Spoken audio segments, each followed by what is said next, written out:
राष्ट्रीय बाजार में कच्चे तेल की कीमतें एक बार फिर बढ़ने का अनुमान है, जिसके बाद पेट्रोल और डीजल के दाम बढ़ सकते हैं।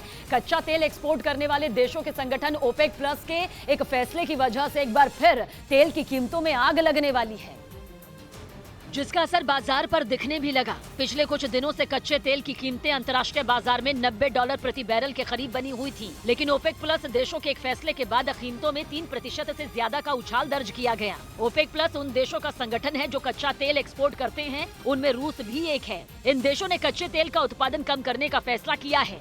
दुनिया की महाशक्तियां इन देशों से कच्चे तेल का उत्पादन बढ़ाने की अपील कर रही थी, ताकि तेल की कीमतों में लगी आग पर काबू पाया जा सके। दुनिया की महाशक्तियां इन देशों से कच्चे तेल का उत्पादन बढ़ाने की अपील कर रहे थे, ताकि तेल की कीमतों में लगी आग पर काबू पाया जा सके। लेकिन इन देशों ने किया इसके बिल्कुल उलट। कच्चे तेल का उत्पादन और कम करने का फैसला कर लिया। कच्चे तेल के उत्पादन का सीधा असर उसकी कीमतों पर पड़ता है। अगर मांग के बराबर सप्लाई हो जाए तो कीमतें काबू में रहेंगी, लेकिन अगर मांग ज्यादा हो और सप्लाई कम हो तो कीमतें बढ़नी तय है।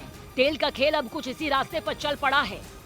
जबकि कच्चे तेल का उत्पादन ओपेक प्लस देशों ने उस वक्त कम करने का फैसला किया था जब पूरी दुनिया में कच्चे तेल की मांग काफी कम थी, यानी 2020 में जब पहली बार कोरोना महामारी ने पूरी दुनिया पर ब्रेक लगा दिया था और पूरी दुनिया में एक साथ सख्त लॉकडाउन लगाया गया। जब गाड़ियां चलनी बंद हुई तो पेट्रोल और डीजल की खपत भी कम हो गई। उसी वक्त कच्चे तेल की कीमतें $30 प्रति बैरल तक पहुंच गई थी।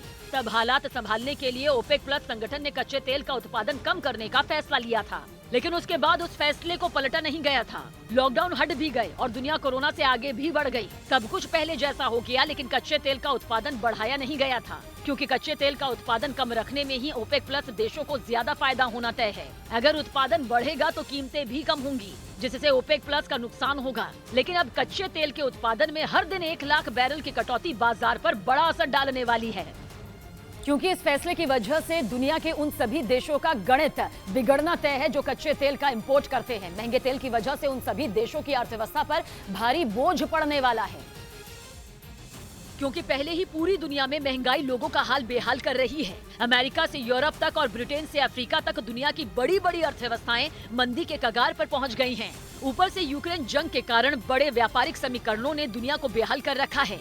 ये वो हालात हैं जिनकी वजह से ओपेक प्लस देशों को तेल का उत्पादन घटाने का फैसला करना पड़ा, क्योंकि मंदी का संकट अगर बढ़ा तो तेल की मांग कम हो जाएगी। काम धंधे अगर चौपट हुए तो तेल की मांग कम हो जाएगी। अगर दुनिया की बड़ी अर्थव्यवस्थाएं औंधे मुंह गिरने लगी तो तेल की मांग कम होनी तय है। इसी संकट का अनुमान दुनिया की कई एजेंसियां पहले से लगा रही हैं। अगर मंदी आई तो तेल की कीमतें घटनी तय हो जाएंगी। इसलिए ओपेक प्लस संगठन ने उत्पादन को और कम करने का फैसला लिया। अब अगर तेल की कीमतें और बढ़ी तो दुनिया का हर वो देश बेहाल होगा जो तेल के लिए विदेशों पर निर्भर है। लेकिन ये हालात अमेरिका के लिए बहुत बड़ी फजीहत की वजह बन सकते हैं, क्योंकि अमेरिका ने पिछले करीब 6 महीने में ओपेक प्लस संगठन पर दबाव बनाने में कोई कसर बाकी नहीं छोड़ी। लेकिन बाइडेन की किसी भी कोशिश का कोई असर नहीं हुआ। कई बार सऊदी अरब और यूएई के नेताओं से बात करने के बाद बाइडेन सऊदी अरब के दौरे पर भी चले गए, लेकिन उनकी सारी कोशिश बेकार साबित हुई। यूक्रेन में छिड़ी जंग के बाद तेल की कीमतों का बढ़ना रूस की सबसे बड़ी जीत साबित हुई थी। महंगे तेल की वजह से पुतिन अमेरिका और यूरोप पर दबाव बनाने की कोशिश में लगे रहे। हालांकि उन्हें कुछ खास हासिल नहीं हुआ, लेकिन अमेरिका और यूरोप का बहुत बड़ा नुकसान करने में वो जरूर कामयाब हो गए।